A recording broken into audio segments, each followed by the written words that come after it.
누가복음 23장 13절에서 16절 같이 읽습니다. 빌라도가 대제사장들과 관리들과 백성을 불러 모으고 이르되 너희가 이 사람이 백성을 미혹하는 자라 하여 내게 끌고 왔도다. 너희 앞에서 신문하였으되 너희가 고발하는 일에 대하여 이 사람에게서 죄를 찾지 못하였고 헤롯이 또한 그렇게 하여 그를 우리에게 도로 보내었도다. 보라, 그가 행한 일에는 죽일 일이 없느니라. 그러므로 때려서 놓겠노라. 아멘.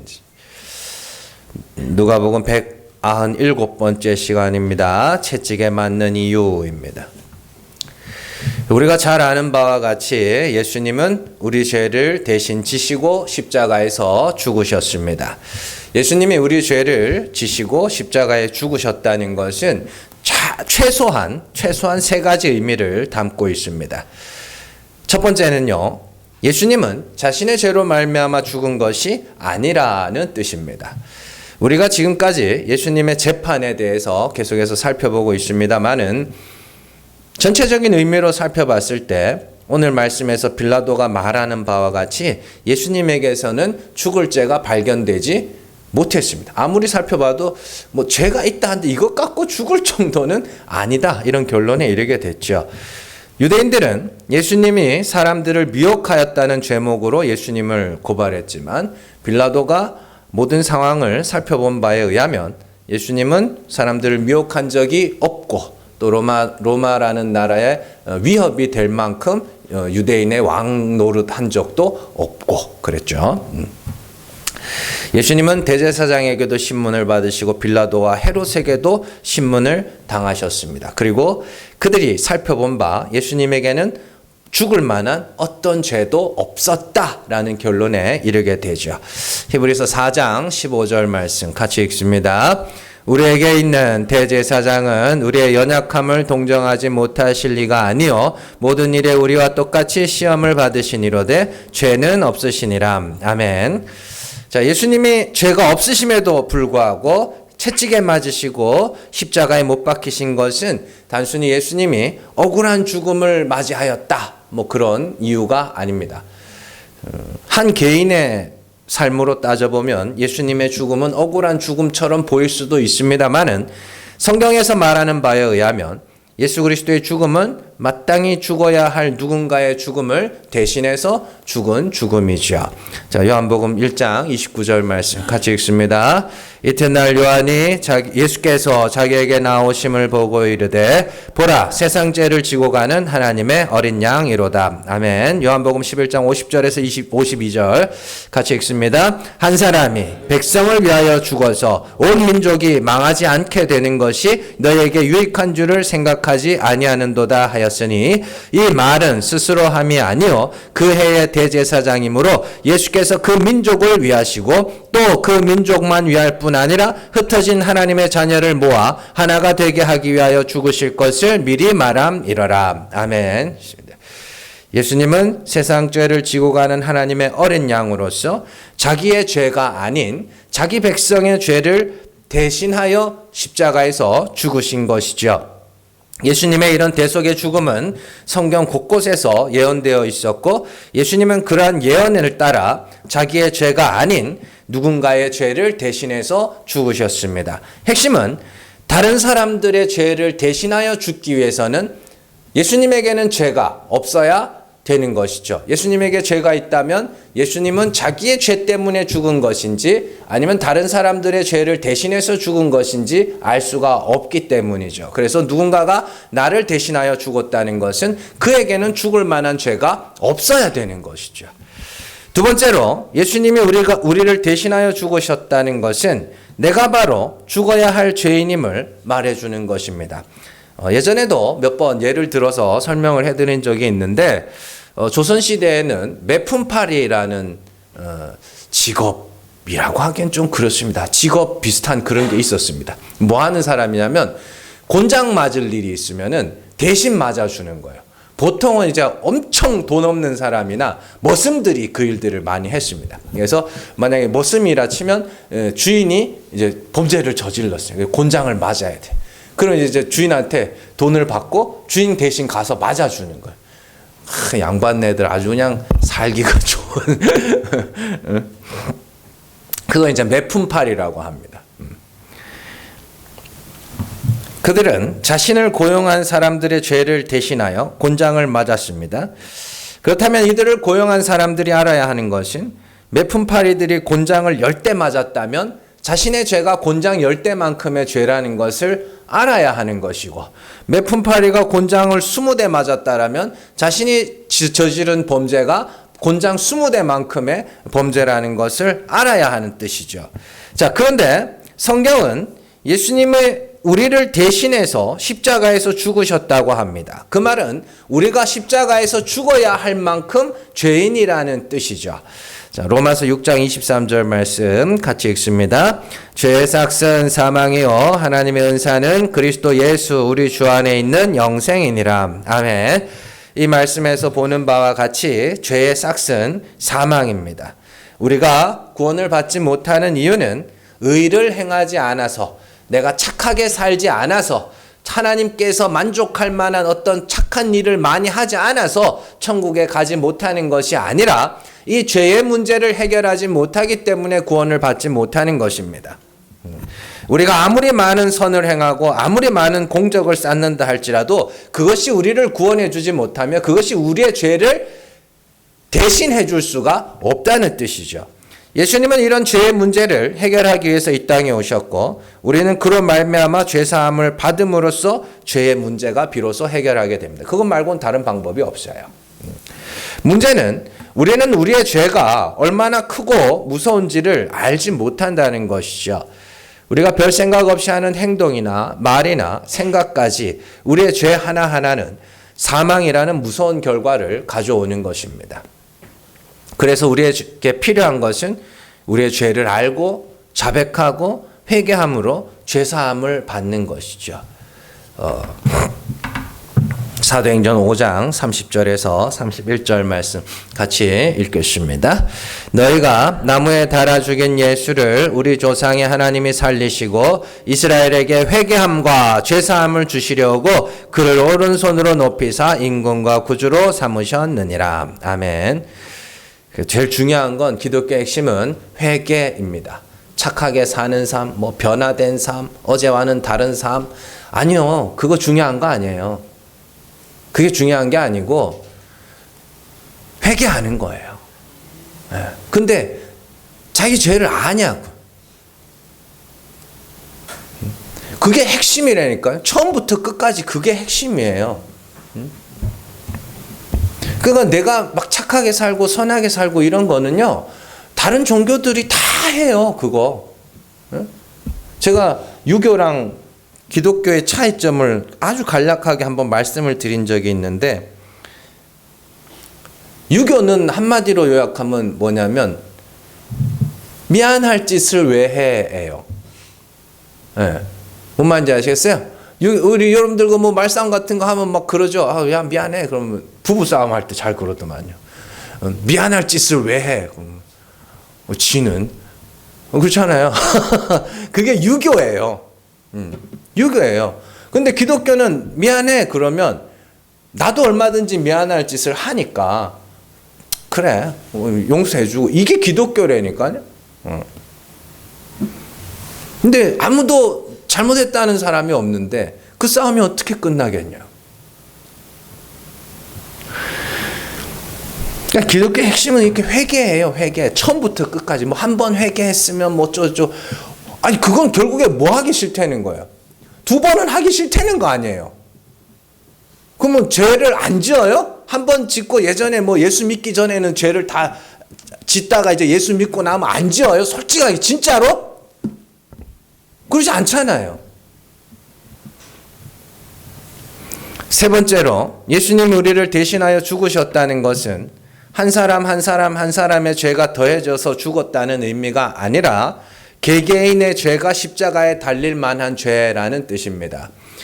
앞서서 우리가 읽은 말씀에서 예수님은 세상 죄를 지고 가는 하나님의 어린 양이라고 했습니다. 이 말씀 때문에 예수님이 십자가에서 죽으신 것이 마치 여기 있는 우리 한 사람 나의 죄 더하고 네 죄 더하고 요 죄 더하고 저 죄 더하고 더해가지고 죄가 이만큼 돼서 그래서 십자가에 죽으셨다 이렇게 생각을 하는데 그건 아주 큰 착각입니다.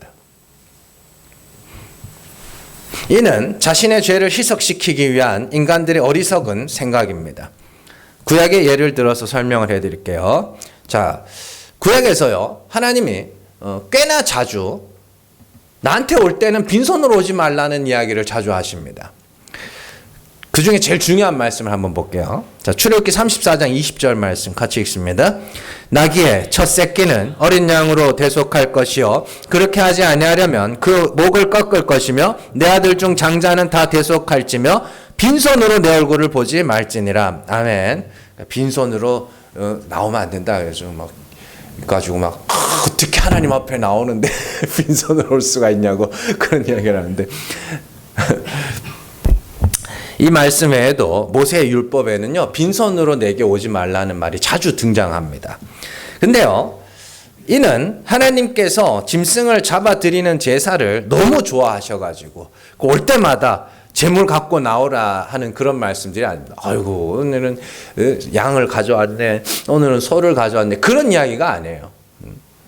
자, 그 앞에 말씀들, 장자의 대속에 대한 이야기를 하시죠? 그죠?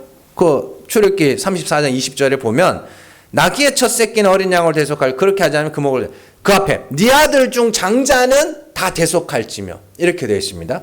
이게 이 장자 이야기가 왜 나오냐면 6월절의 이야기란 말이에요. 6월절에 그 어린 양의 피가 발려있던 집안에 살던 장자들은 다 살았단 말이에요. 그리고 그 피가 없는 집에는 어떻게 해요? 다 죽었어요. 그러면 그 집안에, 그 집에 있는 장자를 살리려면 반드시 뭐가 죽어야 돼요? 어린 양이 죽어야 되는 거예요. 그러면은 사람들이 이렇게 생각할 수 있겠죠. 장자들을 다 모아놓고, 한 군데 다 모아놓고, 양을 한 마리만 잡아가지고, 거기다가 피를 바르고, 뭐 그랬다. 그러지 않았어요.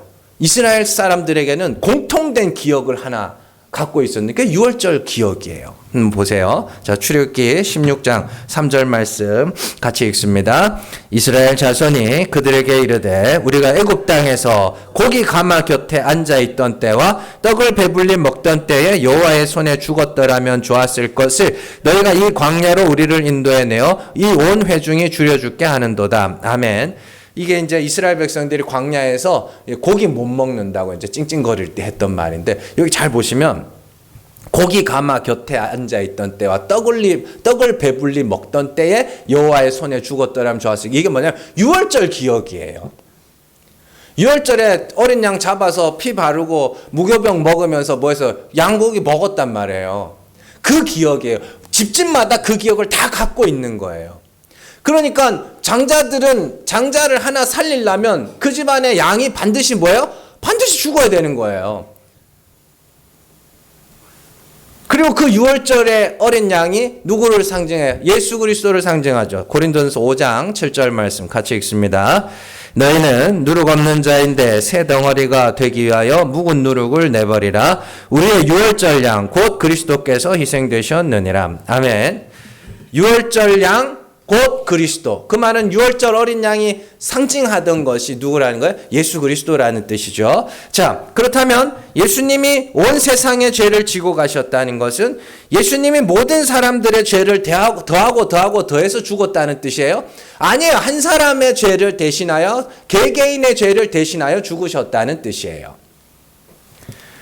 6월절 밤에 각 집에서 각 장자들을 위해서 양을 잡은 것 같이 예수님은 개개인의 죄를 대신해서 죽은 것이며 이는 우리 개개인이 곧 십자가에 못 박혀야 될 죄인이라는 것을 뜻하는 것이죠.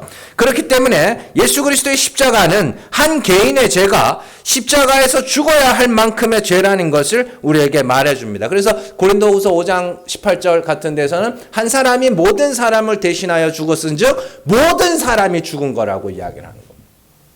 그러니까 이렇게 그러니까 이게 전부 좀 이따가 살펴볼 건데 이 전 마귀 새끼가 하는 짓이에요. 내 죄 조금, 네 죄 조금 막 이렇게 더하면은 그래도 뭐 뭐 지금 한 60억, 몇 억이죠?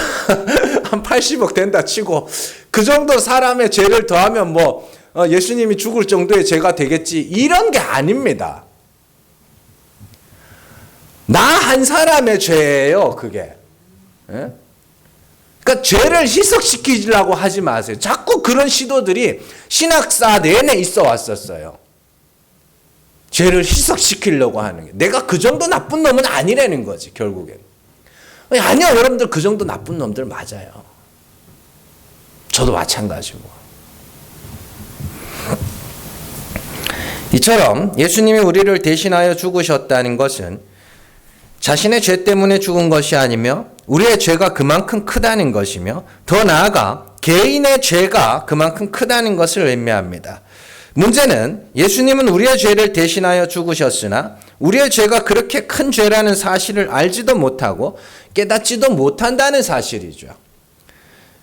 여기서 우리가 싸워야 될 마귀의 세력이 무엇인지를 확실하게 알 수 있습니다. 오늘 이걸 좀 자세하게 살펴보려고 그러거든요. 자, 마귀는요, 우리의 죄를 인정하지 못하게 하며 죄의 무서움을 깨닫지 못하게 하며 어떻게든지 우리의 죄를 희석시키려는 시도를 합니다. 죄는 나의 것이며 내 문제입니다. 그런데 마귀는 우리의 시선을 다른 사람에게서 나에게서 다른 사람에게로 혹은 다른 세력으로 옮겨가려고 하는 그런 시도를 하게 되죠. 예를 들어서 제가 이제 정치인들이 하는 행동 중에 제일 못됐다 생각하는 게 뭐냐면 자기들 내부 문제는 자기들끼리 해결을 해야 되는데 이 내부 문제를 해결하기 힘드니까 뭐하냐면 자꾸 밖으로 돌려요. 그러니까 외부에 적을 만들어요. 어떻게든지 적이 하나 있어야 돼. 그래야 자기들끼리 툭탁툭탁 하던 게 끝나고 외부로 적을 돌리는 거예요. 역사적으로도 그런 일들은 굉장히 많이 있었습니다. 근데 그걸 교회가 해왔어요. 어떤 식으로 해왔냐면 교회 밖의 사람들을 마귀의 세력이라 간주하고 진짜 해결해야 할 개인의 문제를 해결하지 못하는 것이죠. 여러분들, 기독교가 해결해야 될 문제는 불교와의 관계, 이슬람과의 관계, 무슬림자와의 관계가 아닙니다. 그건 우리가 해결해야 될 문제가 아니에요. 그 사람들은 우리가 전도해야 될 대상이고 구원해야 될 대상입니다. 왜 그 싸우려고 그래요? 제일 대표적인 게 그 중세 십자군 원정 아닙니까? 그 십자군 원정 왜 했어요? 그 이슬람 사람들이 예루살렘을 탈환했단 말이에요. 점령했단 말이에요. 그 성지를 뺏기면 안 되는데 거기가 성지냐고. 근데 그게 또 하고 있잖아요. 응?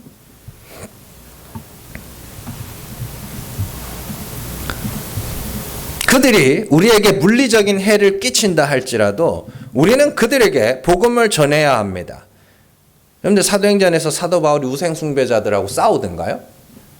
우상을 막 때려 부수고 막 하던가요? 아니면 다른 사도들이 막 그런 게 나왔었어요? 바울이 아테네 갔을 때 거기에 있는 수많은 우상들을 보면서 막 격분했다고 나와요. 그러면서 뭘 해요? 거기서 격분해서 우상들 다 때려 부셔요? 아니면 막 예수 믿는 사람 다 나와 막 그래가지고 막 세력 싸움을 해요? 아니에요. 복음 전했어요. 격분해서. 사도행전 17장 16절에서 18절 같이 읽습니다. 바울이 아테네에서 그들을 기다리다가 그 성에 우상이 가득한 것을 보고 마음에 격분하여 회당에서는 유대인과 경건한 사람들과 또 장터에서는 날마다 만나는 사람들과 변론하니 어떤 에피쿠로스와 스토아 철학자들도 바울과 쟁론할세 어떤 사람은 이르되 이 말쟁이가 무슨 말을 하고자 하느냐 하고 어떤 사람은 이르되 이방신들을 전하는 사람인가 보다 하니 이는 바울이 예수와 부활을 전하기 때문이로라. 아멘. 예수와 부활을 전했어요. 우상이 너무 많은 것을 보고 저거는 참 신이 아닌데 저건 사람의 손으로 만든 건데 전 가짜 신인데, 사람이 상상해서 신이 있다면 이런 존재겠지 하고 만들어 놓은 신일 뿐인데, 사람들이 거기에 자꾸 따르고 섬기고 막 이러는 걸 보면서 바울이 격분해서 뭐 했냐면 참 하나님이 어떠한 분인지를 전한 거예요. 거기서 우리 하나님은 사람의 손으로 섬김을 받으시는 분이 아니고, 사람을 만드시고 온 민주를 한 혈통으로 만드시고 뭐 이런 쭉 나와요. 거기 보면 우리가 그로 말미암아 살며 기동하며 생활한다 뭐 이런 말씀들이 나온다고요. 그게 격분해서 한 일이에요. 그들과 싸우고 저것들 다 때려 죽여야 된다고 그렇게 한 게 아니고, 불교 인구는 몇백만인데 기독교 인구는 몇백만이고 뭐 그런 게 무슨 의미가 있어요. 그래서 기독교인들이 뭐 줄었다고 치자고는 800만도 안 된다 뭐 그런 이야기가 나오는데, 그래가지고 어떻게 뭐 한 1200만까지 다시 복구를 했다 치자고요. 아니 복음을 안 전하는데 그 무슨 의미가 있냐고. 예수를 믿는 게 뭔지를 모르는데 거기서 무슨 의미가 있냐고. 그 숫자가.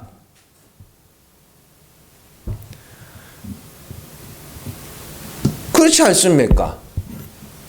예수를 믿으면 구원을 얻는다며요. 그럼 예수를 믿는 게 뭔데? 그러니까 여러분들 아시잖아요. 다 아시죠? 한번 물어보세요. 주변에 교회 다닌다고 하시는 분들한테. 그 예수를 믿는 게 뭐냐고. 이뿐 아니라 사도 바울이 활동하던 지역은 모두가 우상 숭배자들과 유대인들로 가득했습니다. 바울은 단 한 번도 그들과 물리적인 충돌을 일으키지 않았습니다. 이는 사도 바울뿐만 아니라 보내심을 받은 모든 성도들이 그러했습니다. 그들에게 핍박을 당하고 돌에 맞아도 바울은 벌떡 일어나서 다시 그들에게 가서 복음을 전해요. 자, 사도행전 14장 19절에서 20절 같이 읽습니다. 유대인들이 안디옥과 이고니온에서 와서 무리를 충동하니 그들이 돌로 바울을 쳐서 죽은 줄로 알고 시외로 끌어내치니라. 제자들이 둘러섰을 때 바울이 일어나 그 성에 들어갔다가 이튿날 바나바와 함께 더베로 가서 복음을 그 성에서 전하여 많은 사람을 제자로 삼고 루스드라와 이고니온과 안디옥으로 돌아가서. 아멘. 바울이 가는 곳에 우상 숭배자들이 있고 유대인들이 있었습니다. 거기서 복음을 전해요. 그러니까 유대인들이 그 사람들을 막 충동을 한 거죠. 돌로 칩니다. 근데 얼마나 돌로 많이 쳐가지고 죽은 줄 알았어요. 시체인 줄 알고 성 밖에다 갖다 버립니다. 아, 인간들 진짜 잔인하죠. 그게 뭐라고. 그랬더니 바울이 벌떡 일어나가지고 다시 그 성에 들어갑니다. 뭐예요 가서? 너희들 나 때렸지? 나 고발할 거야. 그래요? 아니 거기서 복음 전해요. 가는 곳마다 그래요. 아니 그런데도 우리가 다른 종교들하고 싸워야 되는 것 같으세요? 진짜 그들하고의 관계가 문제인 것 같으시냐고. 이슬람이 우리나라에 들어오는 게 그렇게 무서우세요?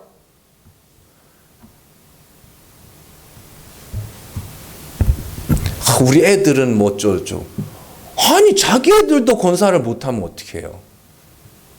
그렇지 않습니까? 내가 예수를 믿는데 내 애들이 이슬람 때문에 걱정된다? 그럼 여러분들의 신앙이 그만큼 자신이 없으신 거 아니냐고.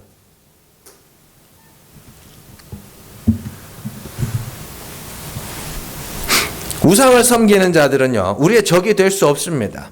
그들의 끝은 멸망이기 때문에 그들은 불쌍히 여김을 받아야 하는 자들이며 구원을 받아야 하는 자들이며 우리가 전도해야 할 대상들입니다. 그렇다면 우리의 진짜 적은 누군가? 나의 죄를 대신 지시고 나를 대신해서 십자가에서 죽으신 예수 그리스도의 희생을 무의미하게 만들어버리는 여러분들 안에 있는 악한 마귀의 권세입니다. 마귀는 어디 있어요? 저 밖에, 교회 밖에 있어요? 내 안에 있어요. 어디서 자꾸 찾으셔요. 뭐 자꾸 뭐 교회 안에 저게 마귀야, 저게 마귀야. 네가 마귀야. 어디서 자꾸 찾으세요? 내 안에 있다니까요. 뭐 다른 사람들 안에 있긴 있는데 그게 뭔 상관이냐고. 내가 중요한 거지. 그렇지 않습니까? 이 세상이 어둠의 영에 사로잡혀 있고 온 세상이 마귀의 종로를 탄다는 것은 이 세상 사람들이 전부 다 악마처럼 살아간다는 의미가 아닙니다. 제가 제일 싫어하는 게 교회 밖의 세상은 뭐 어쩌고저쩌고 막 예수 안 믿는 사람들 나쁜 놈들이고 뭐가 그건 목사들이 세상을 안 살아봐서 그래요.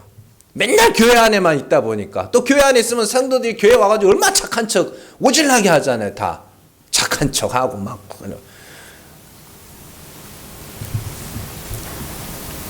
그게 아니라 이 세상이 악한 영에 사로잡혀 있고 마귀의 종노릇 한다는 것은 그들이 죄사함을 받아야 하는 죄인이라는 사실을 알지 못하고 있다는 뜻입니다. 우리가 우리의 죄를 자백하지 않고 도리어 나는 죄가 없게 하게 만들어서 결국에는 십자가의 영향력 아래에서 벗어나게 만드는 모든 시도들이 다 악한 사단 마귀의 권세 아래에서 일어나는 일들이며 여전히 우리가 싸워야 할 일이기도 합니다. 마귀의 권세 아래 있는 자들은 무슨 말을 하고 무슨 핑계를 대도 결국에 그들이 하고 싶은 말은 뭐냐면 나는 죄가 없다라는 거예요. 나는 죄가 있다 할지라도 그 정도는 아니야.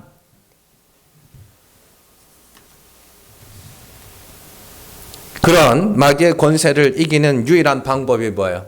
마귀를 이기는 유일한 방법. 예수님이 보여주셨잖아요. 뭐예요? 죽음으로 죽음의 권세를 잡은 자 마귀를 이기셨다고요. 그러니까 여러분들이 뭐 하면 돼요? 죄를 고백하고 죽으면 돼요.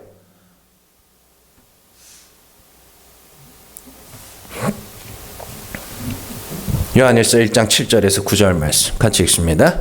그가 빛 가운데 계신 것 같이 우리도 빛 가운데 행하면 우리가 서로 사귐이 있고 그 아들 예수의 피가 우리를 모든 죄에서 깨끗하게 하실 것이요 만일 우리가 죄가 없다고 말하면 스스로 속이고 또 진리가 우리 속에 있지 아니할 것이요 만일 우리가 우리 죄를 자백하면 그는 미쁘시고 의로우사 우리 죄를 사하시며 우리를 모든 불의에서 깨끗하게 하실 것이요. 아멘. 이게 마귀의 세력을 이기는 거예요. 우리가 우리의 죄를 자백하면 그는 미쁘시고 의로우사 우리를 모든 불의에서 깨끗하게 하시는. 죄가 없다고 하면 뭐예요? 스스로 속이는 자. 하나님을 거짓말하는 자로 만드는 자.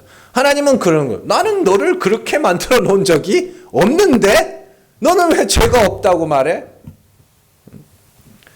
마귀를 대적해라. 마귀와 싸워라고만 하지 말고 마귀가 어디에 있는지, 마귀가 무슨 일을 하는지 아셔야 될 거 아니냐고요. 그러니까 마귀는 나쁜 놈이래. 마귀 어떻게 생겼는데? 생긴 게 중요한 게 아니에요. 어디 있는데? 저 사람, 다 이야기 들어보면 지 안에만 없어. 다 하나씩 마귀는 품고 있는데 내 안에만 없어. 그런 게 어딨냐고요. 내가 마귀 새끼지. 날마다 변명하고 날마다 핑계 속에 살아가면서 나는 죄 없다 하는 내가 마귀 새끼지. 그 마귀를 어디서 찾으시냐고. 자신의 죄가 드러났음에도 불구하고 그 앞에서 어떻게든지 그럴 수밖에 없었어요. 어쩔 수가 없었어요. 그게 마귀 새끼가 하는 짓이지. 그 마귀를 어디서 찾으시냐고.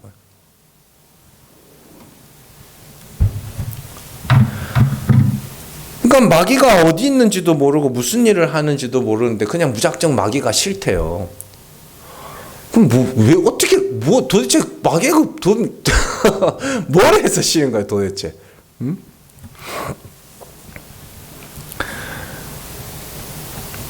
한마디로 나는 죄가 없는 자처럼 혹 내가 지은 죄는 별것 아닌 것처럼 혹 나의 죄는 어쩔 수가 없었으며 그럴 수밖에 없었다는 그 핑계 속에 살아가는 것이 내가 마귀에게 날마다 지고 있다는 뜻입니다.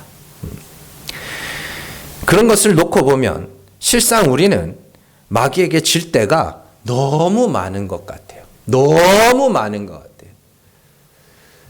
그렇지 않아요? 네, 마귀의 역사가 뭔지를 알고 나면 마귀에게 진 적이 너무 많아. 마귀는 나를 죄를 짓게 만드는 존재라고 다들 그렇게 말을 하는데 사실은 마귀는 우리의 죄를 짓게 만드는 게 아니라 내 죄를 인정하지 않게 만들어요. 그래서 막 어떤 내 죄 앞에서도 자꾸만 핑계를 대고 희석시켜요. 막 이런저런 말들은 하는데 가만히 들어보면 결국에는 나는 죄가 없다라는 말을 하고 싶은 거예요. 이건 인간관계 속에서도 나타나는 일들이고 신앙생활 속에서도 나타나는 일들이에요. 뭐 이런저런 뭐 공부를 안 하는 애들, 뭐 예를 들어서 이제 공부를 안 해. 왜 공부를 안 해? 뭐 날이 추워서요, 날이 더워서요, 날이 좋아서요. 그럼 언제 할 거예요? 그래요, 진짜로 그래요. 오늘 뭐 봄, 가을에는 날이 좋잖아요. 날이 좋아서 공부가 안 돼. 여름엔 날이 더워서 안 돼. 겨울엔 추워서 안 돼. 비가 오면 비가 와서, 눈이 오면 누가 와서, 눈이 와서. 또 뭐 공부하려고 그랬더니 분위기가 조성이 안 돼서. 또 요즘엔 독서실 우리 저희 집 근처에 도서관이 하나 있거든요. 구에서 하는 도서관인데 1년 동안 이것도 1년 동안 저걸 하더라고. 뭐 왜 안 해? 도서관이 문을 닫아서. 그럼 도대체 1년 동안 공부를 언제 할 거냐고. 결국에는 그들이 하고 싶은 일은 뭐예요? 난 공부하기 싫어요인데 그걸 인정하긴 싫으니까 이 핑계 저 핑계. 여러분들 우리 신앙생활 똑같습니다. 회개해야 됩니다. 우리 죄를 알아야 됩니다. 10년 동안 외쳐도 여러분들 안에 있는 마귀는 계속해서 역사합니다. 이런 말 저런 말 하는데 결국에는 나는 죄가 없어요. 결국에는 그거예요. 그게 마귀에게 지는 건지도 모르고 그게 마귀에게 지는 거라고요. 자신의 조금만 죄 앞에서도 마치 알레르기 환자처럼 아주 몸서리를 쳐야 돼요. 거기서.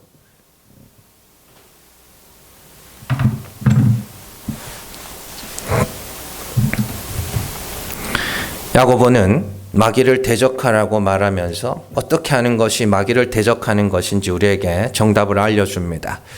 야고보서 4장 6절에서 7절 같이 읽습니다. 그러나 더욱 큰 은혜를 주시나니 그러므로 일렀으되 하나님이 교만한 자를 물리치시고 겸손한 자에게 은혜를 주신다 하였느니라. 그런즉 너희는 하나님께 복종할지어다. 마귀를 대적하라. 그리하면 너희를 피하리라. 아멘. 자, 잘 보세요. 하나님은 교만한 자를 물리치시고 겸손한 자에게 은혜를 주시는 하나님입니다. 그렇기 때문에 뭐하라 그래? 하나님께 복종하라 그래. 하나님께 복종하는 게 뭐예요, 그러면? 시키는 대로 하는 거예요? 그게 아니라 겸손한 자가 되는 것이죠. 그러면 겸손이 뭐예요? 야고보가 말하는 겸손은 심판받을 자처럼 말하기도 하고 행하기도 하는 겁니다. 하나님의 긍휼하심을 부르짖는 겁니다. 나는 죄인으로소이다. 나를 불쌍히 여겼소서. 이게 하나님께 복종하는 거예요. 그게 마귀를 대적하는 거예요. 그러니까 하나님께 복종하셔야 돼.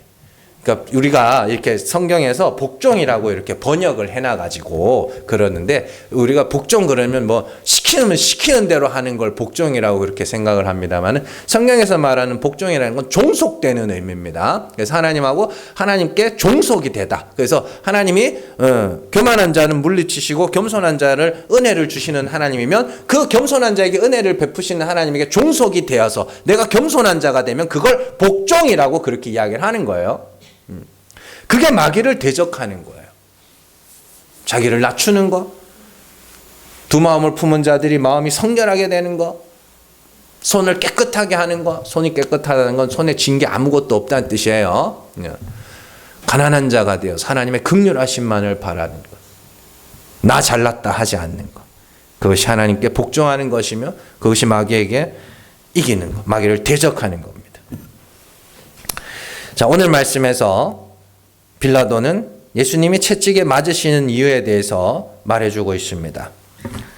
잘 보세요. 15절, 16절. 헤롯이 또한 그렇게 하여 그를 우리에게 도로 보내었도다. 보라, 그가 행한 일에는 죽일 일이 없느니라. 그러므로 때려서 놓겠노라. 아멘. 이거 이상하지 않아요? 이 빌라도가 약간 정신이 이상한 것 같죠? 죄가 없는데 때려서 놓겠대. 왜요? 예수님 왜 맞아야 되는데? 죽일 죄가 없다며요. 그거 왜 때리냐고. 왜 때리긴 왜 때려요? 우리가 맞아야 될 자니까 그러지.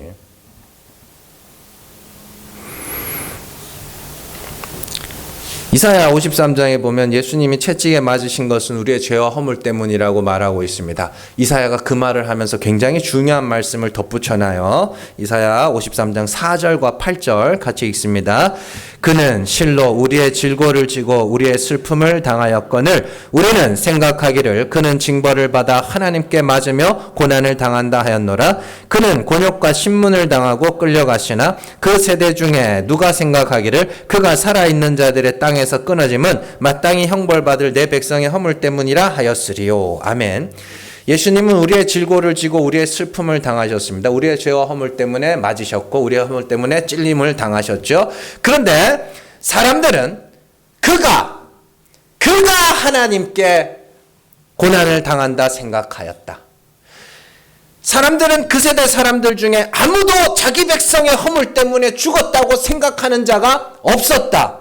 그냥 예수님의 채찍에 맞으시는 것과 예수님이 십자가에서 죽으시는 사건이 그냥 예수님 한 사람에게 일어난 사건, 나와는 아무 상관없는 사건으로 보더라.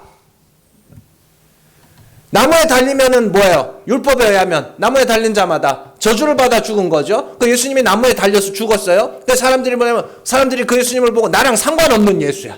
그러니까 뭘로 봐요? 아, 나무에 달렸으니까 하나님께 저주를 받아 죽은 거네. 근데 성령을 받은 자들은 어때요? 예수를 저주할 자를 하지 않는다 그러죠. 그럼 누가 저주할 자인데? 그가 내 죄와 허물 때문에 죽었기 때문에 진짜 저주받아야 할 자는 누구? 나! 그게 새 세대예요. 성령을 받은 새 세대. 그 세대 사람들은 누구도 예수님이 자신의 죄와 허물 때문에 죽었다고 말하는 자가 없는데 성령이 임하면 그 말을 할 자가 일어난다는 소리예요. 로마서 9장 29절 말씀 같이 읽습니다. 또한 이사야가 미리 말한 바 만일 만군의 주께서 우리에게 씨를 남겨두지 아니하셨더라면 우리가 소돔과 같이 되고 고모라와 같았으리로다 함과 같으니라. 아멘. 이게 로마서에 나오는 남은 자들의 고백이에요. 만군의 주께서 만군의 여호와 하나님께서 씨가 뭐예요? 자손이라는 단어입니다. 자손을 남겨두시지 않았더라면 내가 뭐야? 내가 소돔과 같고 고모라와 같은 자다. 그게 성도의 고백이에요.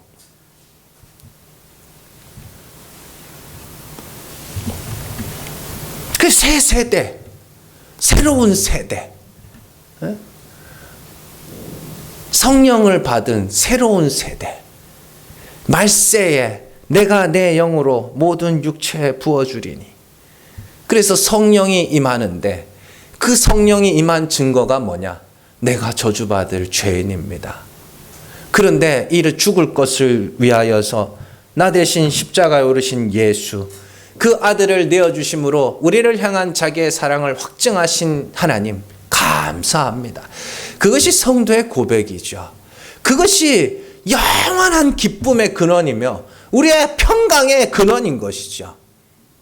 무슨 일을 당하여도 내가 예수 그리스도로 말미암아 죄 사함 받았고 내가 곳은 영원한 하나님 나라인 걸 아는 자들이 이 땅에서 누릴 수 있는 유일한 기쁨이죠. 세상은 알지 못하는 기쁨이죠.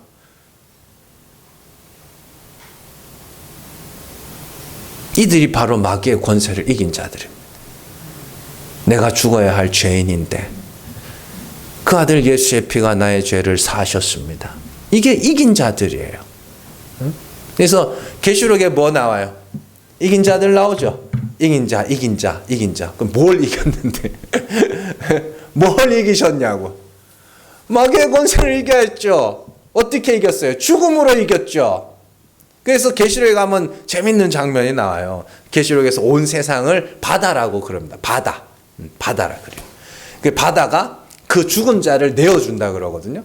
죽은 자들. 그래서 바다에 사는 우리가 뭐예요? 물고기예요. 그래서 이 말씀이 어디서 나오면 예수님이 제자들을 부를 때 뭐라고 그래요? 내가 너희를 사람을 낚는 어부를 만들겠다 그러죠. 그럼 사람이 뭐를 상징하는? 물고기를 상징하는 거예요. 자, 그렇게 바다가 죽은 자들을 내줘요. 바다 밖으로. 내주고 이 죽은 자들, 이 바다를 그대로 불못에다가 던져요. 그러면 누가 살았어요? 예? 아니, 죽은 자들, 바다가 내준 죽은 자들만 산 거예요. 뭔 말인지 아시겠어요? 바다가 있는데 물고기가 몇 마리 죽은 물고기를 밖에 던졌어. 근데 하나님이 요 바다를 그대로 넣어요. 그럼 누가 살았냐? 요 바다가 내준 죽은 자들. 요 죽은 자들이 누구냐면 이긴 자들이에요. 자신의 죄와 허물로 자백하고 죽은 자들. 그들이 이긴 자들이에요.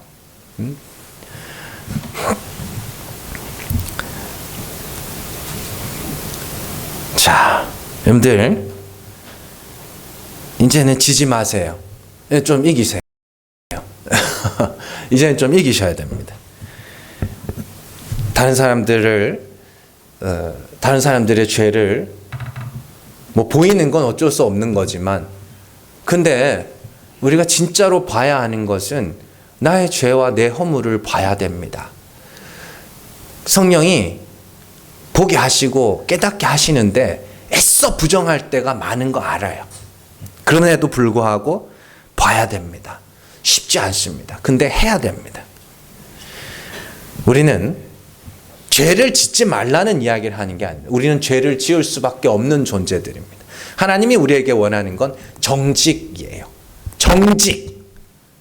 뭔가 가식을 떨라는 이야기가 아니고 정직한 마음으로 하나님 앞에서, 하나님 사실 나 이것밖에 안 되는 자입니다.